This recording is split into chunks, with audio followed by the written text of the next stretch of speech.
नाज़रीन अस्सलाम वालेकुम। आप सबका आज के प्रोग्राम में खैर मक़दम है।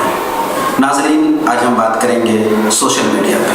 सोशल मीडिया आज के ज़माने की बहुत ही अहम चीज़ है, बल्कि ये कहा जाए तो गलत ना होगा कि इस वक्त का सबसे मुअस्सिर हथियार है। इसका इस्तेमाल नेगेटिव भी हो सकता है और पॉजिटिव भी।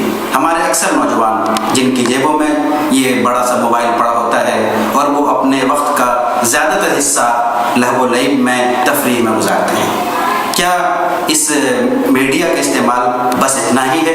नहीं। सोशल मीडिया के ज़रिए से हम जहां नॉलेज हासिल कर सकते हैं, नॉलेज कलेक्ट कर सकते हैं, वहीं पे हम तालीम का काम कर सकते हैं, एजुकेशन फैला सकते हैं, दावती काम कर सकते हैं, खिदमत खल्क कर सकते हैं, और भी बहुत सी ऐसी चीज़ें हैं जो हम कम वक्तों में ज़्यादा मुफीद काम कर सकते हैं। सवाल ये होता है कि ये काम हम कैसे कर सकते हैं। इसके लिए नॉलेज की ज़रूरत है। तो आज हमारे साथ मौजूद हैं आईटी से रिलेटेड बहुत ही अहम शख्सियत जनाब दानिश खान साहब। हम आपका अपने प्रोग्राम में खैर मक़दम करते हैं। जनाब दानिश साहब, हम ये जानना चाहेंगे कि सोशल मीडिया का इस्तेमाल दावत के लिए, दीनी कॉज के लिए कैसे कर सकते हैं। इस सिलसिले में आप क्या बेहतर मशवरा दे सकते हैं हमारे क़ारीन को? अस्सलाम वालेकुम। मैं ये आप लोगों से कहना चाहता हूँ कि सोशल मीडिया आज बहुत इंपॉर्टेंट रोल प्ले कर रहा है। अगर सोशल मीडिया की बात की जाए तो मेनली हमारे कुछ प्लेटफॉर्म्स हैं जिनकी रीच बहुत ज़्यादा है। तो सबसे बड़ा प्लेटफॉर्म जो आज हमारे पास है वो है फेसबुक, उसके बाद है ट्विटर, यूट्यूब, और अगर ब्लॉग्स की हम बात करें, माइक्रो मिनी वेबसाइट्स की बात करें, तो हमारे पास वर्डप्रेस है, ब्लॉगर है, ये प्लेटफॉर्म्स हैं। फेसबुक जो लास्ट मैंने चेक किया था, फेसबुक के लगभग पूरे दुनिया में करीब 700 करोड़ आबादी में, 7 अरब जो आबादी है उससे कुछ ज़्यादा ही है, करीब 400 करोड़ लोग फेसबुक यूज़र्स हैं। तो किसी भी कंट्री की इतनी आबादी नहीं है जितने फेसबुक यूज़र्स को अगर आप एक जगह ग्रुप करके देखें तो I think most populated country in the world का अवार्ड जो है वो फेसबुक हो जाएगा। दूसरी चीज़ ये कि इसका पॉजिटिव एस्पेक्ट भी है और इसका नेगेटिव एस्पेक्ट भी है। पॉजिटिव एस्पेक्ट जैसे मौलाना साहब ने बताया, पॉजिटिव एस्पेक्ट ये है कि आप एजुकेशन का एक बहुत अच्छा फॉर्मेट है जिसे कहते हैं मूक, मैसिव ओपन ऑनलाइन कोर्सेज। तो इन मूक कोर्सेज को आप फेसबुक के जरिए प्रमोट कर सकते हैं। इनफैक्ट आप इस पे डायरेक्ट लाइव स्ट्रीमिंग कर सकते हैं, लेक्चर्स को अपने स्टूडेंट्स तक, उन स्टूडेंट्स तक पहुंचा सकते हैं जो आप तक नहीं आ सकते या आपके क्लासरूम में नहीं आ सकते हैं। तो ये इसका बहुत बड़ा पॉजिटिव एस्पेक्ट है। इसका नेगेटिव एस्पेक्ट ये है कि आप इससे, जो आज वर्ल्ड में बहुत हॉट टॉपिक चल रहा है, वो ये है कि फेक न्यूज़ लोग बना देते हैं और फेक न्यूज़ इससे बिल्कुल फायर की तरह, आग की तरह वायरल हो जाती है और जिनके पास जाती है लोग उसको शेयर कर देते हैं बिना ये वेरीफाई किए कि जो ये सोर्स है वो ऑथेंटिक है कि नहीं, ये न्यूज़ जो है ये ऑथेंटिक है कि नहीं। तो हमें इन चीज़ों का ध्यान रखना है। तो बेसिकली इन प्लेटफॉर्म्स को अगर आप थोड़ी सी विजडम के साथ, थोड़े से मतलब प्रोज एंड कॉन्स दोनों को एनालाइज करके अगर आप इस प्लेटफॉर्म्स का इस्तेमाल करें तो फ़ायदा ज़्यादा होगा। सर, आपने भी बात कही कि कई प्लेटफॉर्म हैं जो सोशल मीडिया के लिए ज़्यादा यूज़ होते हैं तो बहुत से, लेकिन जो ज़्यादा यूज़ होते हैं उसमें अगर नंबर 1 पे लें तो फेसबुक है कि हर आदमी यूज़ करता है। फेसबुक नॉर्मली सब यूज़ करते हैं, लेकिन जाहिर सी बात है कि आपके पास तजर्बा है, एक्सपीरियंस है, उसको बेहतर तरीके से हम कैसे यूज़ कर सकते हैं, इस सिलसिले में हमारे नाज़रीन को आप क्या बताएंगे? मैं ये बताना चाहूँगा कि आज मैं कुछ शॉर्ट में आपको कुछ डेटा दे दूँ। सबसे पहली चीज़, हमारे कंट्री में अगर हम इंडिया की बात करें तो जो मैंने लास्ट फिगर्स चेक किए थे, लगभग 16 से 18 करोड़ लोग के पास टीवी सेट्स हैं जो कि टेलीविज़न यूज़ कर रहे हैं, और लगभग हमारे आबादी का 40 से 50% लोगों के पास इंटरनेट एक्सेस है, वेब एक्सेस है जो ऑनलाइन है। तो ये ज़्यादा बड़ा प्लेटफॉर्म है, प्लस ये कॉस्ट इफेक्टिव है। कोई भी अपनी एक सोशल मीडिया चैनल शुरू कर सकता है, एक अपना सोशल मीडिया प्रोफाइल पे आ सकता है, लेकिन टीवी पे आज की तारीख में पॉसिबल नहीं है। हर इंसान की आवाज़ टीवी नहीं है, लेकिन हर इंसान की आवाज़ सोशल मीडिया है। तो जहाँ तक मैंने फेसबुक की बात की, अब इसमें 2 चीज़ जानना ज़रूरी है कि लोग फेसबुक 2 तरीके से एक्सेस करते हैं। या तो वो अपने स्मार्टफोन्स और टैबलेट्स पे यूज़ करते हैं, जिसको आप कह सकते हैं मोबाइल कंप्यूटिंग, मोबाइल प्लेटफॉर्म्स, और या तो लोग लैपटॉप्स या डेस्कटॉप्स, पर्सनल कंप्यूटर्स के थ्रू फेसबुक यूज़ करते हैं। अब इसमें भी डेटा देखना ज़रूरी है। इंडिया एक लौता कंट्री है वर्ल्ड में जहाँ पे मोबाइल यूजेज डेस्कटॉप से कहीं ज़्यादा है। लगभग जो टोटल इंटरनेट यूजेज है हमारे कंट्री में, उसमें 70% लोग मोबाइल प्लेटफॉर्म्स पे हैं। ग्लोबल एवरेज है 50%, 45 to 50%, ये ग्लोबल एवरेज है। लेकिन इंडिया में एक अभी आर्टिकल आया था एक वेस्टर्न उसमें न्यूज़ एजेंसी में, उसमें उन्होंने कहा था कि इंडिया ने दुनिया को ये साबित कर दिया कि डेस्कटॉप की हमें ज़रूरत नहीं है, सारा काम मोबाइल पे हो रहा है। तो बेसिकली तो जो भी प्लेटफॉर्म आप बनाएं, आप ये ध्यान में रख के बनाएं, या जो भी सोशल मीडिया प्लेटफॉर्म आप यूज़ करें, ये ध्यान में रखिएगा कि अगर आप इंडिया की बात करते हैं तो आपका एंड यूज़र 70 to 80% चांस है कि वो आपके कंटेंट को, जो आप वीडियो डाल रहे हैं, जो फोटो डाल रहे हैं, जो टेक्स्ट डाल रहे हैं, वो उसे अपने मोबाइल स्क्रीन्स पे यूज कर रहा है। तो आपका कंटेंट ऑप्टिमाइज्ड होना चाहिए मोबाइल स्क्रीन के लिए। ऐसा ना हो कि आपने वीडियो इस एंगल में शूट की कि वो पैन नहीं हो पा रहा है या सही से रेंडर नहीं हुआ मोबाइल स्क्रीन के लिए। दूसरी चीज, सोशल मीडिया पे तो पहली चीज है कि कंटेंट ऑप्टिमाइज होना चाहिए। दूसरी चीज, जब आप अकाउंट बनाते हैं तो आपकी प्रोफाइल पे आपका डिटेल्स होना चाहिए, उससे आपकी ऑथेंटिसिटी आती है। लोग अकाउंट बस अपना नाम डाल देते हैं और अकाउंट खोल लेते हैं, उस पर आपके डिटेल्स होने चाहिए, जैसे आपका वेबसाइट होना चाहिए, आपकी ईमेल आईडी होनी चाहिए, जिससे अगर कोई फर्दर आपसे कांटेक्ट करना चाहे तो वो कर सके। ये ऑप्शन आपको फेसबुक देता है कि वो डेटा आप अपने फ्रेंड्स के साथ शेयर करना चाहें या पब्लिक के साथ, या कोई पर्टिकुलर ग्रुप है आपके फेसबुक में, कोई पर्टिकुलर कम्युनिटी है, जैसे उसमें होता है क्लोज फ्रेंड्स, अक्वेंटेंस, आप इनके साथ शेयर करना चाहते हैं, ये लिबर्टी आपको फेसबुक देता है।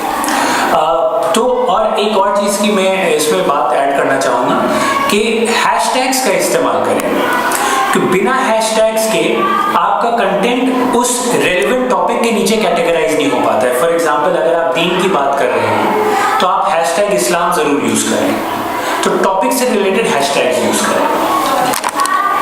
सर, आजकल ट्विटर का इस्तेमाल बहुत बढ़ गया है जी, और हमारे जो बड़े बड़े लोग हैं मुल्क के, खासतौर पे प्रधानमंत्री जी हैं और दीगर लोग हैं, सब ट्विटर पे अवेलेबल हैं, उनसे कांटेक्ट बहुत आसान हो गया, फॉलो कर सकते हैं। तो ट्विटर का इस्तेमाल किस तरह करें? इसी तरह ट्विटर में एक वर्ड और आता है जिसका आपने जिक्र किया, हैशटैग का। तो हैशटैग का क्या फ़ायदा है, किस तरह इस्तेमाल करते हैं? इस सिलसिले में आप हमारे नाज़रीन की क्या रहनुमाई कर सकते हैं? हैशटैग जो है, मैं उस पर बात थोड़ी सी डिटेल में कहना चाहूँगा कि इनफैक्ट हैशटैग को ट्विटर ने ही पॉपुलराइज किया। सबसे पहले हैशटैग ट्विटर पे था, उसके बाद फेसबुक में भी आया, वर्डप्रेस में भी आया, आपके टम्बलर भी इसका इस्तेमाल करता है और गूगल प्लस भी। लेकिन हैशटैग का यूज़ जितना अच्छा ट्विटर करता है, या जितने अच्छे से उस बात को उस हैशटैग के नीचे कैटेगराइज ट्विटर करता है, उनका ये जो एल्गोरिदम है, ये जिसको जो उनका टेक्निक है, ये मेरे एक्सपीरियंस के हिसाब से मुझे बेस्ट लगता है। और ट्विटर पे ऑर्गेनिक ग्रोथ, फेसबुक क्या करता है ना कि जब तक आप उनके कुछ पेड एडवर्टीजमेंट्स ना लें, तब तक वो ऑर्गेनिकली आपको बढ़ने नहीं देता है। आपको खुद बहुत जद्दोजहद करनी पड़ती है अपनी बात लोगों तक पहुंचाने के लिए, अपने फेसबुक पेज को पॉपुलराइज करने के लिए। लेकिन ट्विटर जो है वो वर्ड से आपको जल्दी कनेक्ट करता है। ट्विटर मुझे इसलिए पसंद है, अगर दोनों को आप कंपेयर करें, क्योंकि बहुत ससिंक्ट तरीके से, बहुत ही शॉर्ट में आप अपनी बात कहते हैं, और डिटेल्स के लिए आप लिंक शेयर कर सकते हैं, आप कोई वीडियो अटैच कर सकते हैं। दूसरी चीज, ट्विटर में अगर आपको किसी को मेंशन करना है तो @ यूज करके आप उनके नाम को अगर दें तो वो उनके प्रोफाइल पे रिफ्लेक्ट करता है। बाकी मैसेजिंग का भी ऑप्शन है, अगर उन्होंने मैसेजिंग इनेबल किया है तो आप डायरेक्ट मैसेजिंग भी दे सकते हैं। ट्विटर आज पूरे दुनिया में, एक बात मैं ये ज़रूर इसमें ऐड करना चाहूँगा, आज पूरे दुनिया में ट्विटर गवर्नमेंट्स चलाने का एक प्लेटफॉर्म हो गया। जैसे बहुत जगह आप देखेंगे कि मिनिस्ट्री है, एक्सटर्नल अफेयर्स मिनिस्ट्री है या डिफेंस मिनिस्ट्री है, उनको कुछ बात अगर कहनी है तो ट्विटर से अपने ही डिपार्टमेंट के किसी उसको वो बात डायरेक्टिव दे देते हैं, तो उसको ऑफिशियल माना जाता है।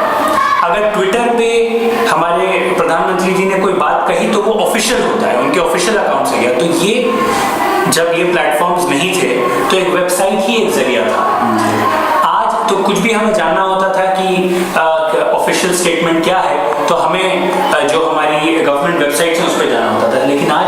सारे लोग ट्विटर पे। ट्विटर फास्ट है, कम डेटा कंज्यूम करता है, और ट्विटर में कुछ टेक्निक्स ऐसी हैं कि फिलहाल अगर आपके पास इंटरनेट नहीं है, आप ऑफलाइन हो गए हैं, लेकिन आपने मान लीजिए कुछ ट्वीट्स आप पहले देख चुके हैं, तो बिना इंटरनेट के वो आपके फोन के कैश मेमोरी में रहते हैं, जिससे आप वो ट्वीट्स ऑफलाइन भी देख सकते हैं। वो लेटेस्ट ट्वीट्स अपडेट नहीं होंगे, लेकिन पुराने ट्वीट्स उस पर आ जाएंगे। तो हैशटैग और @ सिंबल के थ्रू जो आप उनके नाम को उसमें ऐड करते हैं, ये दो चीज़ बहुत इंपॉर्टेंट है। और एक लास्ट चीज़ मैं इसमें बताना चाहूँगा कि आप कॉन्वर्सेशन को बिल्ड कर सकते हैं थ्रू कॉमेंट्स।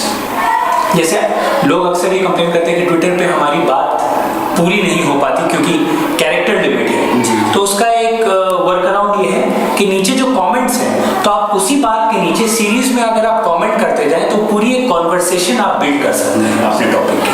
जी, एक छोटा सा सवाल करना चाहेंगे आपसे, जिनका आपकी ये फील्ड है कि हमारे ज़्यादातर नौजवान इसको इस्तेमाल करते हैं और तफरीही कामों के लिए इस्तेमाल करते हैं, तो एक मिल्लत के लिए, जो मिल्लत के एसेट्स हैं नौजवान, ये क्या असर पड़ेगा?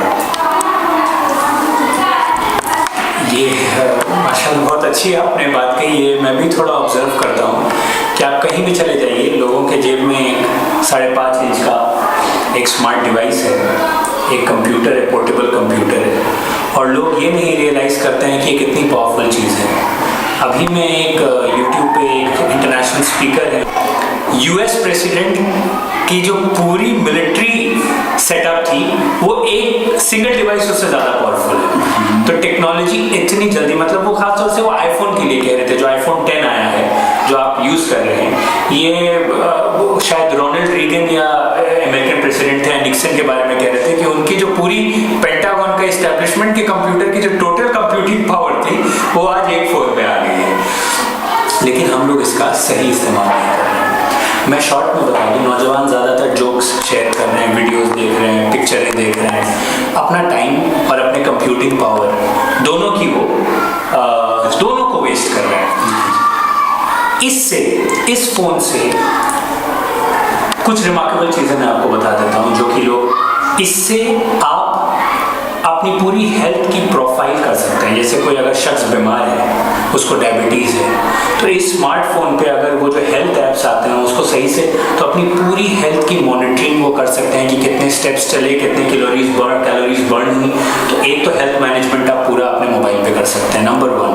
नंबर 2, एक कुछ ऐप्स आते हैं जैसे फायर चैट है, जो कि अगर कहीं पे भूकंप आया है, अर्थक्वेक आया है, या कहीं पे सुनामी आया है, इस तरह की जो नेचुरल कैलेमिटीज आती हैं, उसमें जब जैसे ही अर्थक्वेक, जैसे लखनऊ में कुछ दिन पहले आया था, लास्ट ईयर या उससे पहले जो अर्थक्वेक्स कई सारे आए थे, जो भूकंप आए थे, उसमें पहला चीज़ ये होता है कि आपकी कम्युनिकेशन कट जाती है, टेलीफोन लाइंस काम नहीं करते, इंटरनेट। उस वक्त लोग पैनिक मोड में चले जाते हैं। पैनिक मोड में इसलिए चले जाते हैं कि भाई आप कम्युनिकेट कैसे करें। तो उन ऐप से आप पीयर टू पीयर मोड पे मैसेज अपने फैमिली तक पहुंचा सकते हैं कि नहीं, मैं सेफ हूँ, घबराने की ज़रूरत नहीं। तीसरा, आप एक यूनिवर्सिटी आपकी है, उस यूनिवर्सिटी में आपके मान लीजिए 20,000 स्टूडेंट हैं। एक ऑनलाइन यूनिवर्सिटी है जिसका नाम है खान अकेडमी, जो सलमान खान हैं वो चलाते हैं। अभी हमारे प्रधानमंत्री जी उनसे मिले यूएस में। उनके 20 लाख स्टूडेंट हैं, बीजिंग से लेके अमेरिका तक उनके स्टूडेंट्स हैं, और बिल गेट्स के बच्चों को वो पढ़ा चुके हैं, और उनके 20 लाख स्टूडेंट हैं। और वो प्लेटफॉर्म है स्मार्टफोन, कंप्यूटर, यूट्यूब। वो सिर्फ यही 3 प्लेटफॉर्म यूज़ करते हैं, और वो 20 लाख स्टूडेंट्स को तालीम दे रहे हैं फ्री ऑफ कॉस्ट। तो ये इसका पोटेंशियल है इस टेक्नोलॉजी का, इस स्मार्टफोन का। और एक तरफ अगर आप कुछ ना करें तो आप हिंदी सिनेमा देखें उस पर और जोक शेयर करें, उससे ना आपको फ़ायदा होगा ना कौम को कुछ फ़ायदा होगा। नाज़रीन, अभी आपने सुना कि सोशल मीडिया के ज़रिए से हम क्या कर रहे हैं और हमें क्या करना चाहिए। तो आज तय कीजिए कि हमें वो काम करने हैं जिससे खुद हमें फ़ायदा हो, हमारी कम्युनिटी को फ़ायदा हो, हमारे मुल्क को फ़ायदा हो। तो नाज़रीन, अगर आपको हमारा ये प्रोग्राम अच्छा लगे तो इसे सब्सक्राइब ज़रूर कीजिए। बहुत बहुत शुक्रिया।